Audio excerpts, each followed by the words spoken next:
In the last two updates, we've gotten two new Salmon Run map additions to Splatoon 3, one of which was completely new, and then of course the returning Salmonid Smokeyard. And I think it's fair to say that a lot of people weren't too excited about Salmonid Smokeyard. It was never the most popular map in Splatoon 2, in fact it's one of my least favorites personally, so whilst it's always good to get new content for Salmon Run, I wasn't really that excited about it.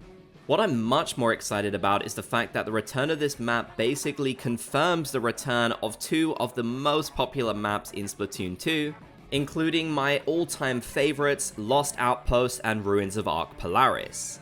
Now, for a long time, people have doubted that these would return, given that their layouts might make things a little bit difficult for some of the new boss Salmonids and especially the King Salmonids. So many just wrote them off and kind of proclaimed that they would never come back, but it was discovered by data miner Ram Dragons, and I'll link their video down in the description, a few months back, that actually there were hidden titles within the code of the game that heavily implied we would see these two maps return. And at the time as well, it also showed us Salmonid Smokeyard, which of course did return in the most recent update, so that practically does confirm that we will be getting these back. Now, I'm not quite sure what they're going to have to do with them to change them to work for the King Salmonids and such. I'm sure we're going to see some more significant changes to these maps, but as it currently stands, it does seem like Nintendo is trying something to get them back. Ruins of Ark Polaris will probably be the most interesting one. I'm not sure what they'll be able to do there. And I hope they don't have to change it too much so that it loses its charm, because that would definitely be a shame. But I honestly don't think it's as complicated as some people think it is.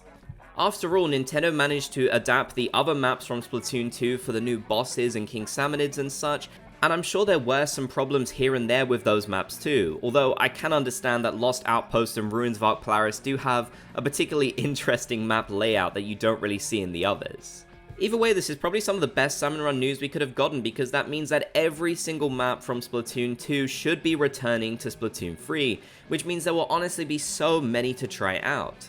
It would be good to see them add in some more brand new maps too. I think that would be great, and of course we all want to see more King Salmonids added to the mix, but yeah, I'm sure that by the time that updates stop for Splatoon 3, Salmon Run should have honestly had the biggest glow up out of literally any mode that we've probably ever seen. The amount of new events and features, changes, new bosses, maps, King Salmonids, you name it, is absolutely massive for Splatoon 3.